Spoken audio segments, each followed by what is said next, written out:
नमस्कार मित्रांनो, मी तुमचा मित्र वीरेंद्र मोहिते पाटील आणि तुमचं स्वागत आहे आपलं मिस्टर टॉक्स या चॅनलवर. तर आजही आपल्यासोबत आपले एक सबस्क्रायबर आलेले आहेत. तर चला त्यांच्यासोबत गप्पा मारूयात, त्यांच्यासोबत घडलेले अनुभव ऐकूयात. नमस्कार मॅम. नमस्कार. काय आपलं नाव? कल्याणी.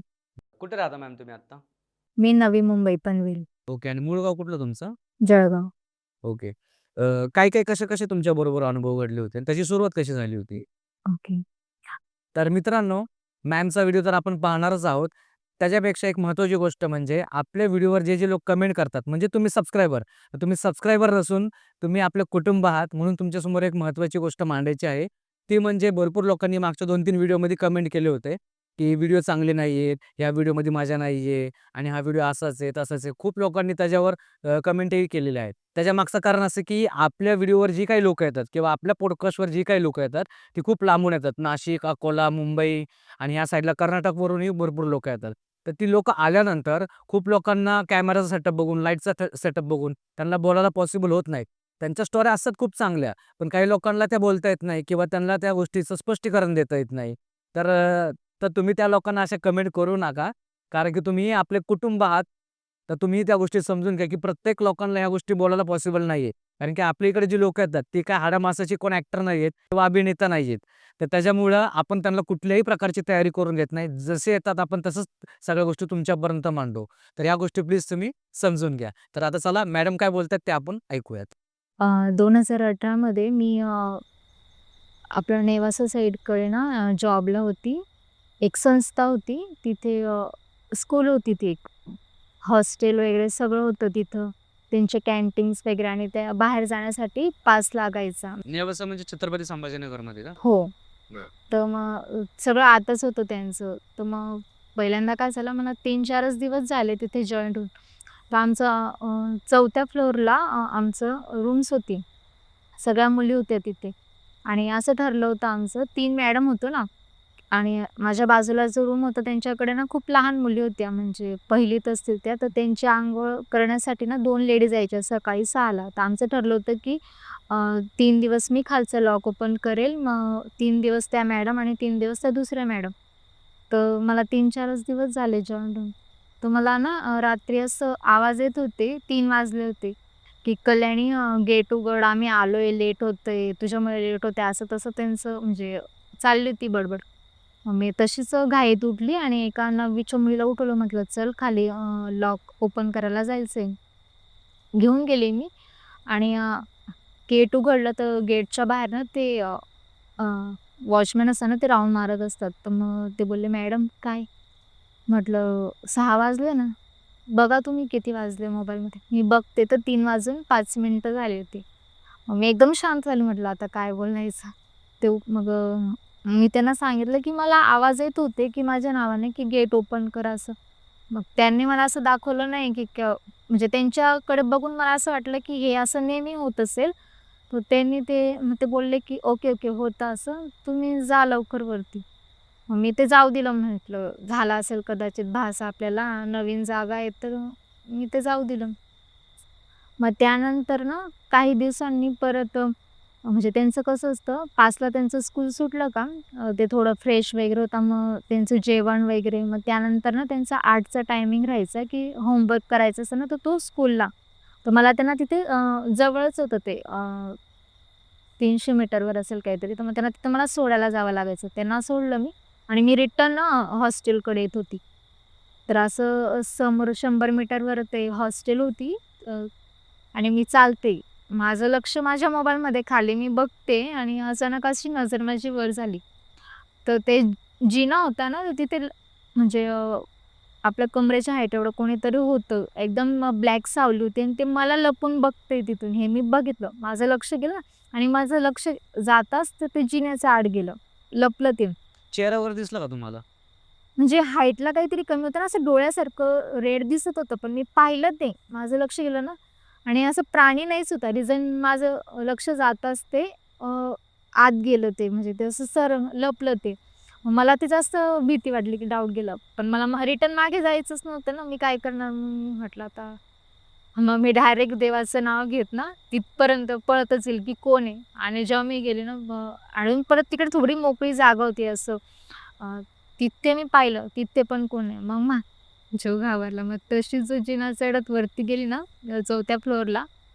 मग मला नंतर मी माहिती काढली, की नेमकं म्हणजे मला माहिती आहे ना, हा आता भास नाही. चल ते पहिल्यांदा झालं असेल ते. पण हे मी स्वतः बघितलं ना. मग मी विचारलं, की "इथे काय आहे? म्हणजे असं काय इथलं?" मला कळलं, की तिथे 9 महिने पण नाही झाले, एका 12वीच्या मुलीने त्या फ्लोअरला सुसाईड केलंय. आणि म्हटलं ते ते पण जाऊ दिलं. मग आता काही दिवसांनी परत काय झालं, सकाळीच त्या बाजूच्या मॅडम आल्यात, की त्यांच्याकडे ना 40 मुली होत्या छोट्या. तर सकाळी अंघोळ घालताना त्यांना ना असं काउंट करायची ती लेडीज. तर एक कमी भरत होती. म्हटलं असेल इथेच कुठे, कारण की आम्ही सगळे ती रात्री काउंट करूनच त्यांना झोपायची ना. तर मग ती बोलली तेव्हा होती. मग आता सकाळीच नाही सापडत आहे. पूर्ण कॅम्पस शोधला आम्ही. मी वरती पूर्ण पाण्याची टाकीपासून परत अजून म्हणजे वरती बांधकाम चालू होतं ना, तर ते असं बोरी पण बांधलेल्या होत्या. म्हटलं कदाचित त्याच्यात असेल काही, कोणीच काही सांगता येत नाही नक्की रेप केला असेल, फेकलं असेल काय. लहान मुलगी होती तर बोलता येत नाही तिला. पूर्ण शोधलं. मग नाही सापडलं. मग आम्हाला शेवटी नाईलाज झाला, की मग आता प्रिन्सिपलला कळवावं लागेल, सगळ्या टीचरला सांगावं लागेल. सगळ्यांना सांगितलं. ते सकाळीच 8:00ला सगळे आले. सगळीकडे शोधलं तिला, टॉयलेट्सपासून बाथरूम. परत ते वरती गेले. पूर्ण कॅम्पस शोधला. इव्हन अजून की संध्याकाळी चल ठीक हिच्याकडनं मोजण्यात चुकी झाली असेल, तर संध्याकाळी जे लोकं बाहेर पडलेले आहेत, पास घेऊन किंवा आत आलेले, ते तर नाही घेऊन गेले. मग सगळं त्यांनी सीसीटीव्ही चेक केलं, तर ती नाही सापडत होती. मग आता शेवटी संध्याकाळचे 4 वाजले. मग ते बोलले त्यांनी कंप्लेंट केली असेल. मग आता जी वॉशरूम वगैरे क्लीन करायला लेडीज येते ना, तर ती संध्याकाळी 4ला यायची. तर आम्ही खाली होतो सगळे. मग तिचा आवाज आला मला, "मॅडम वरती या." म्हटलं, "काय झालं?" "नाही तुम्ही लवकर वरती या." मग मी गेली. तर ती लहान मुलगी ना लास्टच्या टॉयलेटमध्ये उभी होती. आता ती सकाळची 6 वाजायची नाही, संध्याकाळी 4ला सापडली. इतका वेळ ती कुठे असेल आणि तितका वेळ टॉयलेटमध्ये उभी राहूच शकत नाही. आणि रिझन ते टॉयलेटचे दार पण ना जड होते. म्हणजे ती लॉक नाही करू शकत आतून. म्हणजे बंद नाही करू शकत ना ती, आणि ओपनच होते ते दार सगळे. वय किती होतं तिचं आणि? 3, 3.5 वर्ष, 4 वर्षाची असेल. अच्छा.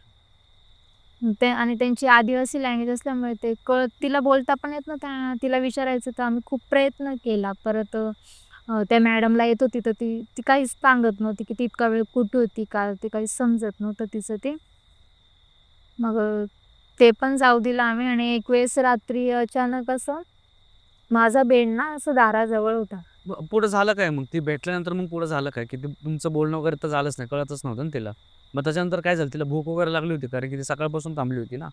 मग तेच ना, तिची कंडिशन अशी होती ना, की तिचे कपडे पूर्ण असे माखलेले होते. जसं ती पूर्ण खेळून वगैरे आली. घेऊन आलेली होती, तिची असं हालत होती. आणि मग त्यानंतर आम्ही खूप विचारण्याचा प्रयत्न केला. मग ते शेवटी सर बोलले, की नको, म्हणजे काय झालं असेल ना, हां, मग तिचं मेडिकल चेकअप केलं आम्ही, की काही झालं तर नाही हिच्यासोबत. नाही, पण मग तसं पण काही नव्हतं. ती नॉर्मल होती. ती रडत पण नाही होती, की हां, चल ती घाबरली असेल इतका वेळ. ती नाही, स्तब्ध होती. स्तब्ध होती ती. म्हणजे तिला असं तिच्याकडे बघून वाटत पण नव्हतं, की हिच्यासोबत काही झालं असेल किंवा जेवण केलं तिने. आणि काही नाही, मग ती नॉर्मल होती ना. ती म्हणजे सांगतच नव्हती तिच्यासोबत काय झालं. मग तिच्या पॅरेंट्सला बोलवलं, मग तिला घरी पाठवलं काही दिवस, की काही असेल तर मग हे बघतील. बरं, आपण परत तिकडे येऊयात. तुम्ही म्हटलेत ना, की त्याच्यानंतर पण तुम्हाला काहीतरी ते दिसत होतं वगैरे. त्या मुलीचं झाल्यानंतर तुम्ही आता सांगत होतात. हां, मग ते काय झालं रात्री 12:30 त्याच दिवशी का? नाही, म्हणजे त्याचे काही 15-20 दिवस झाले असतील. झोपलेली होती ना, माझा बेड ना असा दाराजवळ होता. दार ठोकण्याचा आवाज आला मला रात्री. मला वाटलं म्हणजे बास झाला असेल, जाऊ दिलं. अजून मी विचार करते मनात, की नाही अजून एकदा जाऊ दे, आवाज देऊ दे. परत आला. मग मी मोबाईल साईडला ठेवला. म्हटलं आता बघू, आता असेल तर. मग ती एक मॅडम होती माझ्यासोबत, मग तिला उठवते. मग इतक्या जोरात आवाज आला ना, तो दार ठोकण्याचा. मग मी त्या म्हणजे मी डायरेक्ट खरं सांगू का, मी माझ्या बेडवर ना त्या मॅडमच्या बेडवर डायरेक्ट उडी मारली. म्हटलं, "मॅडम उठा, बाहेर कोणीतरी." ती म्हणे, "नाही." म्हटलं, "उठा तर खरी बघू." मग आम्ही, आणि खाली 3 ठिकाणी लॉक राहायचं. म्हणजे खालच्या गेटला लॉक, ते वरच्या गेटला लॉक, तर मग आणि आमच्या दाराला. त्याच्यामुळे विषयच येत नाही ना, की कोणी येईल. मग ओपन केलं दार आम्ही आणि बघितलं पूर्ण, तर मग कोणीच नव्हतं. आणि पण तिकडे साईडला ना 6 टॉयलेट्स होते असे समोरासमोर. मी आणि मॅडमच होतो ना, त्या पुढे गेल्या. पण मला आपलं आपण समोर चालतो पण आपल्याला इकडचं दिसतं ना, पण मला कळतं लास्टच्या टॉयलेटमध्ये कोणीतरी आहे आणि ते असं डायरेक्टली उभं आहे उंच आणि ते असं बघतंय मला तिकडनं. माझी हिंमत नाही झाली की मी तिकडे बघू. मग मी रिटर्न आली आणि झोपली मग मी. म्हणजे झोपच नाही लागली मला त्या दिवशी. असे खूप सगळ्या गोष्टी आहेत आणि अजून एक महत्त्वाची गोष्ट अ, मी म्हणजे पावसाचेच दिवस होते. काही मुली खाली होत्या आणि जेवणाचा टायमिंग झाला होता आमचा आणि बाकी वरती होत्या. मग ते तुम्ही कोणाला सांगितलं का नाही, की तो माणूस वगैरे दिसतोय, असं काय तुम्ही कोणाला बोललेत का नाही तिकडं? हो, मी म्हणजे खूप सांगितलं असं पण म्हणजे जे माझ्यासोबत नवीन होते ना, त्यांना पण केलं म्हणजे काही असेल, बट जे जुने होते ना, ते काही सांगत नव्हते त्याविषयी म्हणजे बोलण्याचं टाळत तर होते. तुमचं ऐकून गेले होते का? हो, ऐकत होते, पण ते टाळत होते त्या विषयावर बोलायचं. जसं की तुम्ही काय बोललात आणि त्यांनी कशा प्रकारे टाळलं ते? "नाही गं, असं काही राहत नाही. तुला भास झाला असेल. असं नाही, आम्ही आता इतक्या वर्षापासून इथे आहोत." आणि अजून एक लेडीज होती, म्हणजे मी तिच्याशी बोलायची नाही, बट ती मला रोज दिसायची. म्हणजे स्माईल वगैरे करायची, म्हणजे की नाही आपण ओळखतो ना, मग खूप दिवस झाले ना, ती मला दिसत नव्हती. मग मी इन्क्वायरी केली, की ती मॅडम दिसत नाही. कारण की ती सॅलरी वगैरे ती कॉन्ट्रॅक्टला तीच राहायची ना. मग मी जेव्हा सॅलरी घ्यायला गेली, तेव्हा पण नाही दिसली ती मला. म्हटलं, "ही दिसत नाही आता कुठे?" मग विचारलं. मग ते नंतर कळलं, की तिला पण खूप भास होत होते. तर ती तिच्या रूममध्ये ना अशी एकटी कोपऱ्यात बसून राहायची आणि रडायची ती. तर तिला म्हणजे कोणी दिसायचं का काय? मग त्यानंतर तिने तो तिथला जॉब सोडला. आणि अजून एक विशेष गोष्ट, 9 महिन्यापूर्वी ज्या मुलीने सुसाईड केलं ना, तर असंच उभं होते मी दाराजवळच उभी होती मी आमच्या कॅम्पसच्या. अजून एका आय थिंक 8वीच्या का 9वीच्या मुलीने सुसाईड केलं. म्हणजे माझ्यासमोर त्या ते 2 मॅडम तिला घेऊन गेल्या. म्हणजे पण कळत होतं की तिचा फास लागला होता ना, की आता ही डेथ झाली. तर घेऊन गेल्या तिला, की नाही जिवंत आहे असं सांगत होती, की तिचा श्वास चालू आहे. पण ते ती बघितलं ना मी, मला तेव्हा कळलं की ही नाहीये. मग त्यानंतर ते संध्याकाळीच तिचे आई-वडील आले. त्यांनी म्हणजे परस्पर ते घेऊनही गेले नाही ती बॉडी घरी ते. त्यांनी तिकडच्या तिकडे तिचं हे केलं, की नाही पप्पा नाही तिला, फक्त आई. तर मग तिनेच केलं ते सगळं. हे सगळ्या गोष्टी मी पाहिल्या ना, म्हणजे माझी हिंमतच नाही झाली, की मी आता परत इथे पुन्हा जॉब करू का? मी थोडे दिवस काढले तो मंथली पूर्ण होण्यासाठी. त्यानंतर मग मी ते सोडलं. तुम्ही म्हणलात ना, पावसाळ्याचं पण काहीतरी सांगत होतात ना? हां, तर ते पावसाचं काय झालं, बाकी मुली वरती होत्या हॉस्टेलला आणि बाकी माझ्यासोबत खाली होत्या. आणि मी सँडल घालू म्हटलं आणि असं आपण झाडाला वगैरे हात लावून घालतो ना आपली चप्पल वगैरे, तर मग म्हटलं त्या पहिले एक आवाज देते त्यांना आणि आवाज द्यायला दिला मी आणि माझ्या बाजूला एक मुलगी होती. तिने ना असं ते झाड होतं, तर तिने ते झाडाला हात लावला. असली दूर फेकल्या गेली ना ती आणि बेशुद्ध पडली ती डायरेक्ट आणि बेशुद्ध पडण्याच्या पहिले ना ती काहीतरी बडबड करत होती म्हणजे मला ते कळलंच नाही तिची भाषा, की सोड का काय काहीतरी चाललं होतं तिचं आणि ती डायरेक्ट बेशुद्ध पडली. ते करंट लागलं तिला काय. पण त्याआधी ती ना काहीतरी बोलत होती, की मला सोड असं काहीतरी बोलली ती. आणि तिच्याजवळ मीच होती ना आणि 5-6 7वी-8वीच्या मुली होत्या. मी घाबरली म्हटली, "काय झालं नेमकं हिला आता?" मग ते सरांना सांगितलं मी. मग तिला हॉस्पिटलला ॲडमिट केलं. तिथे अशा खूप सगळ्या गोष्टी तिथे होत होत्या ना, त्यामुळे मग मी तो जॉब हे केलं. किती दिवस हे सगळं चालू होतं तुमच्याबरोबर? तरी 4-5 महिने, 5-6 महिने झाले असतील असलं काही. कळलं का शेवटी कोण होतं, काय होतं ते जॉब सोडल्यानंतर तरी?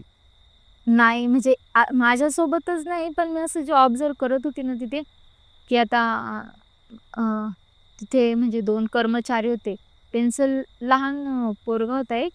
तो खेळता-खेळताच अचानक डायरेक्ट म्हणजे खाली पडला, बेशुद्ध पडला. तर त्याला हॉस्पिटलला गेलं, की त्याची डायरेक्ट डेथच झाली.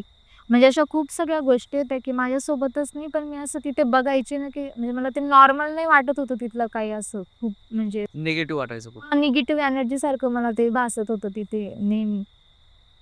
मग कळलं का शेवटपर्यंत, की काय होतं तिकडं, की काय नाही. सगळ्या गोष्टी? म्हणजे कळलंच नाही. तिथले जे प्रॉपर होते ना, ते सांगायचं टाळत होते आणि जे माझ्यासोबत होते ना, मग म्हणजे ते की आपल्याला काय करायचं जाऊ दे. म्हणजे ज्याच्यासोबत होते ते त्यालाच कळते ना, पण बाकी सांगायचं टाळत होती ती. सांगितलंच नाही का नाही. शेवटपर्यंत? ते कळत नव्हतं. कारण की तिथे ऑलरेडी मी ते सर्च करत होती ना खूप जणांना, तर असं 9 महिन्यात एक सुसाईड 12 महिन्यात एक सुसाईड मुलीची म्हणजे तिथे होतं ते आणि मग ते तर विषय ते म्हणजे बाहेरपर्यंत येऊ देत नव्हते ते. कारण की मी ते ऑब्झर्व्ह केलं ना, की त्या मुलीची सुसाईड झाली. पण ती आई ती बॉडी घरी घेऊनच नाही गेली. तिने ते परस्पर इकडे असं कसं कोणी करू शकते? इथे तुम्ही कोणाला ओळखत नाही. तिथल्याच्या तिथे तुम्ही तिचं अंतिम संस्कार केले आणि म्हणजे मला त्या गोष्टींना अशा वेगळ्याच वाटल्यासारखं चित्र वाटत होतं. हां. त्याच्यामुळे मग ते की आज हिच्यासोबत काही झालं तर ते उघडकीस येत नाहीये. मग उद्या उठून काही झालं आपल्यासोबत त्याच्यामुळे मग मी ते सोडून हां. बरं. तर हा होता तुमचा अनुभव. बरं. तर मित्रांनो, हे होते मॅमच्या सोबत घडलेले अनुभव आणि मॅमनी आपलं Google फॉर्मच्या मार्फतच कॉन्टॅक्ट केलेला आहे. तर तुम्हालाही कॉन्टॅक्ट करायचा असेल तर लिंक आपण दिलेली आहे. त्याच्यावर तुम्ही क्लिक करा आणि आम्हाला कॉन्टॅक्ट करा. तर मॅमच्या अनुभवातून तुम्हाला काय शिकायला भेटलं नक्की आम्हाला कमेंट करून सांगा. तर चला आता आज इकडंच थांबूयात. जय हिंद, जय महाराष्ट्र.